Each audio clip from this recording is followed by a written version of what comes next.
Donc dans ce sous-chapitre, vous me direz à quel numéro on est.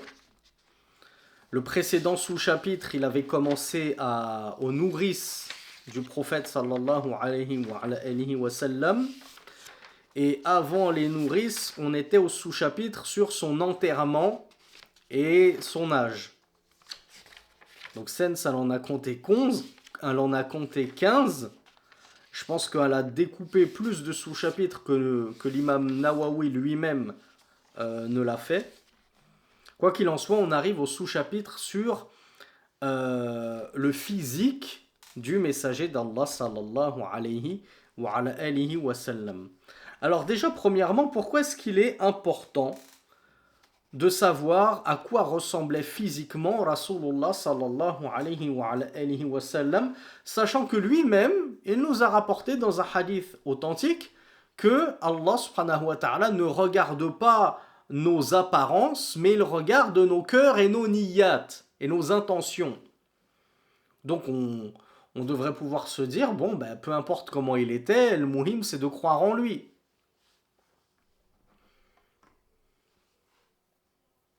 Alors bravo à Bint Amin.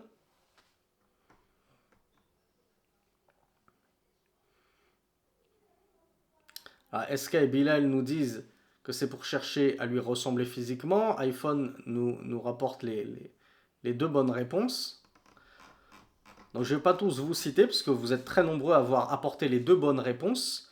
Alors on va commencer entre guillemets, on va commencer par l'une des deux pour lui ressembler physiquement, sachant que si je vous apprends par exemple que Rasulullah sallallahu alayhi wa sallam était très basané de peau, tu vas pas aller te faire des UV juste pour avoir la peau mate comme lui. D'accord? Donc, il y a certaines choses qu'on peut travailler, qu'on peut copier de son physique, et il y a d'autres choses que tu ne peux pas changer. Donc ça, c'est la raison, entre guillemets, la moins importante. Et la plus importante, c'est surtout pour ne pas se faire piéger par le shaitan qui a piégé tant de personnes avant nous et qui continue aujourd'hui encore de les piéger et qui continuera de les piéger, notamment la secte des soufis, qui prennent leur science non pas des livres comme nous, Al-Kitab wa Sunnah, mais qui prennent la science des songes. J'ai fait un rêve, j'ai vu Rasulullah sallallahu alayhi wa sallam en rêve. Il y a même certains égarés qui ont atteint un tel niveau dans l'égarement comme l'un des maîtres soufis, ancien moufti d'Égypte, Ali Jumu'ah, qui a dit j'ai vu Rasulullah sallallahu alayhi wa sallam à l'état d'éveil et j'ai conversé avec lui à l'état d'éveil. Il est allé encore plus loin et c'est pas le seul. Il y en a eu d'autres qui prétendent cela, qui l'ont vu à l'état d'éveil. Donc comment savoir que tu as vu bel et bien Rasulullah sallallahu alayhi wa sallam, sachant que lui a dit man ra'ani faqad ra'ani haqqan, quiconque m'a vu, c'est-à-dire en rêve, en songe, m'a certes vu véritablement, donc c'est pas un autre. Comment tu peux être sûr que c'est lui si de base tu ne sais pas à quoi il ressemble? Voilà pourquoi un homme est allé voir Ibn Abbas radiallahu anhuma et il lui a dit j'ai vu le messager d'Allah sallallahu alayhi wa sallam, c'est-à-dire en songe. Qu'est-ce qu'il lui a répondu Ibn Abbas à votre avis?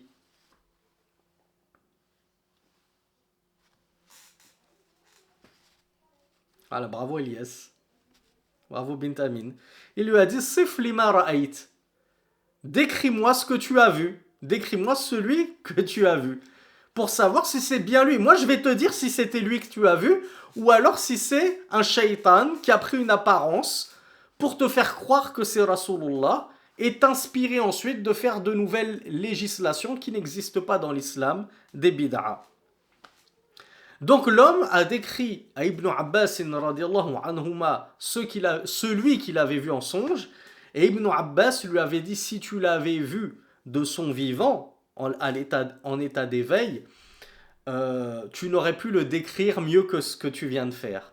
Donc, entre guillemets, il l'a accrédité, il lui a dit c'est bien lui que tu as vu en état d'éveil. Mais qu'est-ce qu'il a fait avant de lui confirmer que c'était bien Rasulullah sallallahu alayhi wa sallam? Eh bien, il a pris soin de comparer la description physique que cette personne avait vue en rêve à celle que lui avait connue de son vivant, du messager d'Allah sallallahu alayhi wa sallam, pour voir si ça coïncide et qu'effectivement, comme l'a dit le prophète sallallahu alayhi wa sallam, nous ne renions absolument pas cela. Celui qui a vu Rasulullah sallallahu alayhi wa sallam en rêve, l'a bel et bien vu.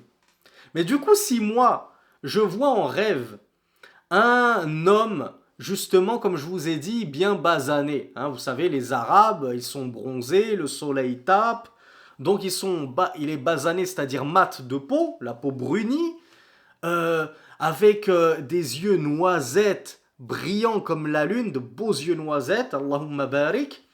Des cheveux très fins, qui tombent comme ça, comme vous savez Jésus, les représentations que les chrétiens se font de Jésus-Christ, des cheveux très très fins et très lisses comme ça, et une barbe blanche, une grande barbe blanche, comme ça, la sagesse, la barbe blanche, An-Nour, j'ai vu An-Nour, la lumière, et il m'a dit, tu sais, après avoir accompli tes 2 rak'a du Fajr à la mosquée, rajoute 6 rak'a, rajoute 6 unités lorsque les gens repartent dormir, et je te garantis une place au Firdaus à côté de moi, etc., etc. Est-ce que tu vas aller crier à tout le monde que tu as vu Rasulullah sallallahu alayhi wa sallam et qui t'a inspiré une adoration qu'il n'a inspirée à personne d'autre et qui est réservée aux initiés, les al-arifun billah, ceux qui connaissent leur Seigneur, ceux qui sont versés dans le mysticisme, etc. C'est pas pour les profanes, c'est pas pour vous les gueux, non, c'est pour nous les élus, la crème des crèmes. Bien ça, c'est les soufis. Les soufis sont ainsi. Ils voient des shayatin en rêve qui se jouent d'eux parce qu'ils ne connaissent rien, ou alors ils connaissent peu le messager d'Allah sallallahu alayhi wa sallam, même sa description physique, ils ne la maîtrisent pas totalement. Du coup, le shaitan se joue d'eux, et au lieu de prendre la science du kitab wa sunnah, ils la prennent de leurs rêves, ou des rêves de leur mashaykh. Mon gourou, il a fait un rêve, il a vu ceci. Mon Shir Fawzi al-Karkari, il a vu un rêve où le prophète lui a dit qu'il fallait faire tel wird, telle récitation, telle chose, tel acte d'adoration. Est-ce que il est possible d'adorer Allah subhanahu wa ta'ala d'une adoration que nous n'avons pas hérité directement du messager d'Allah sallallahu alayhi wa sallam de son vivant?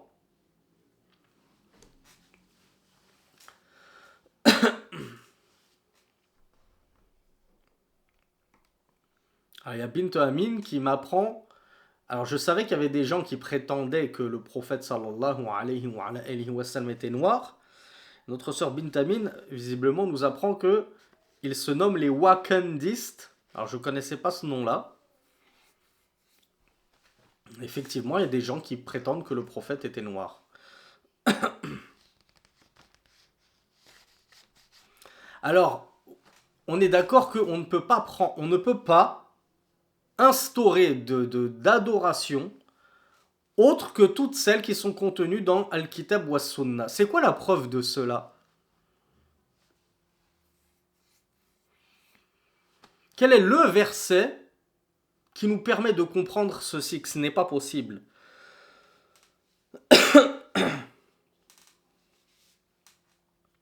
Bravo Qayyim. Alors honnêtement, je ne connais pas le numéro du verset, donc ne me dites pas... Mais c'est bien cela. Al-yawma akmaltu lakum dinakum wa atmamtu alaykum ni'mati wa raditu lakum al-islam dinan. Donc je ne sais pas c'est quel numéro, si vous voulez le retrouver rapidement. Al-yawma akmaltu lakum dinakum. Aujourd'hui, j'ai complété pour vous votre religion. Et j'ai parachevé sur vous mon bienfait.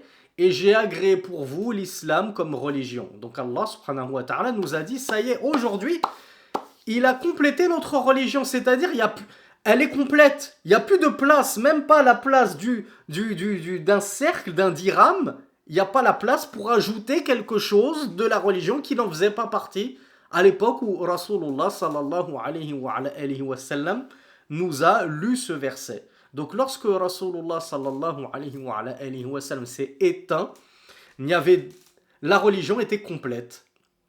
Allah l'a rappelé à lui alors qu'il avait parachevé sur nous son bienfait. Donc on me dit que c'est le verset 3 de la sourate Al-Maïda.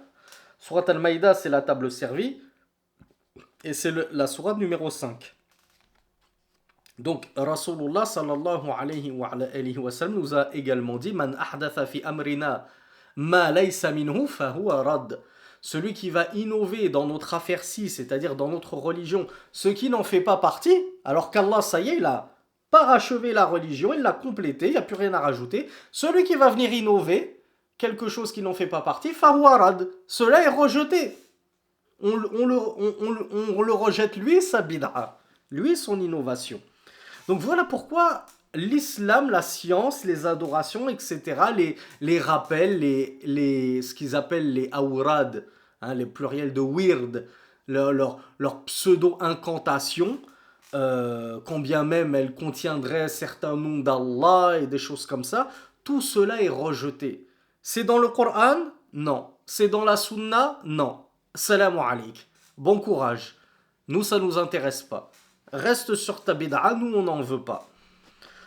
Donc la science ne se prend pas des rêves, elle se prend du Coran ou Sunna et ça s'arrête là. La science et la religion, bien entendu.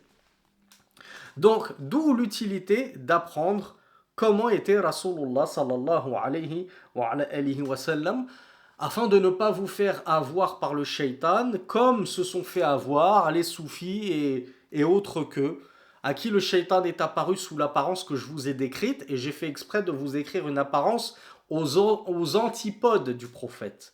Car nous allons le voir, Inch'Allah, dans le cours de demain, puisque le cours d'aujourd'hui est terminé, que le prophète n'était ni basané, ni n'avait-il les yeux noisettes, ni n'avait-il une grande barbe blanche, ni qu'est-ce que je vous ai rajouté d'autre pour enfoncer le clou, je ne sais plus ce que j'ai dit.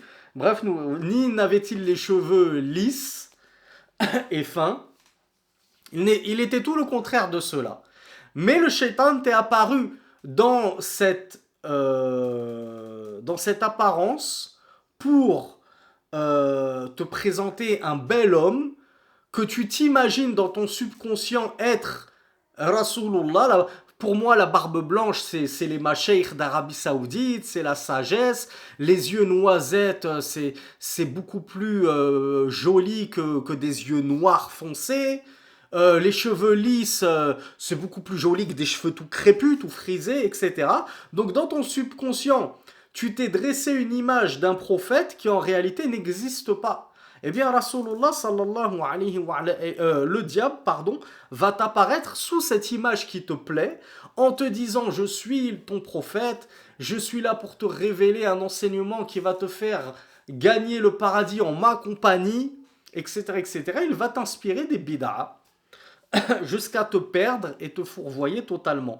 La faute à quoi? Bien sûr, la faute au diable. Deuxièmement, la faute à toi, parce que tu n'as pas étudié ta religion, tu n'as pas étudié la biographie, et tu prends pour argent comptant tout ce que tu vois dans tes rêves, alors que si tu avais étudié un tant soit peu la biographie, et en particulier la description physique du prophète sallallahu alayhi wa sallam, eh bien tu ne te serais pas fait avoir. Puisque Rasulullah sallallahu alayhi wa sallam a dit quiconque m'a vu, c'est-à-dire en rêve, m'a certes vu réellement, sauf que toi, ce n'est pas Rasulullah que tu as vu. C'était un shaitan qui avait une description physique qui ne coïncidait pas avec celle du messager d'Allah sallallahu alayhi wa sallam. Alors bien sûr, comme on l'a vu dans notre playlist Mukhtasar Siratin Nabi de Abdel Ghani al-Maqdisi rahmatullahi alayhi, on va voir un petit, dans les grandes lignes, comment il était physiquement, insha'Allah ta'ala.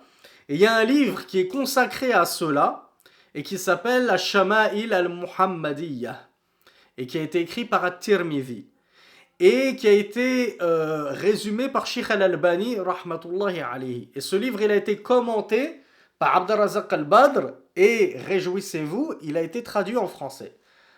Et je ne sais pas sous quel nom, parce que je ne lis pas en français depuis une quinzaine d'années. peut-être la description du prophète, quelque chose comme ça. En arabe, c'est Ash-Shamail al-Muhammadiyya. Et vous le trouverez, Inch'Allah, traduit en français. Et là, c'est un livre plutôt exhaustif sur le domaine où l'imam at-Tirmidhi, rahmatullahi alayhi, a vraiment développé cet aspect-là de la biographie. Comment est-ce qu'il était? Khalqan wa khuluqan. Alors, on va terminer sur cette question. Quelle est la différence entre khalqan et khuluqan? Al-khalq ou al-khuluq. Quand on enlève les harakat, c'est le même mot. Khalaqa. Deux mots que vous devez apprendre, mes frères et sœurs. Si je vous pose la question, c'est parce que c'est des mots importants. Bravo Bint Amin, à qui je donne la médaille d'or du cours d'aujourd'hui. Je décerne la médaille d'or pour le cours d'aujourd'hui. Al-Khalq, eh bien c'est l'apparence physique. On reconnaît le verbe khalaqa, créer. Donc c'est ta création, c'est ton physique. Wal-Khuluq, ça n'a pas grand-chose à voir avec Al-Khalq. Al-Khuluq, c'est, on va dire, ta création intérieure. À l'intérieur, c'est comment tu es comportementalement parlant. Comment tu es au niveau de tes mœurs. Comment tu es au niveau de ton comportement et de tes attitudes. Donc, on le verra, Inch'Allah, comment était-il au niveau de son khalq, de son apparence physique, et comment était-il au niveau de ses khuluq, de ses comportements, pour le cours de demain, Inch'Allah. Hada wallahu a'lam. Wa sallallahu ala nabina Muhammad, subhanaka Allahumma wa bihamdik. Ashhadu an la ilaha illa ant. Astaghfiruka wa atubu ilayk. Wa akhiru da'wana anil hamdulillahi rabbil alamin. Wassalamu alaykum wa rahmatullahi wa barakatuh.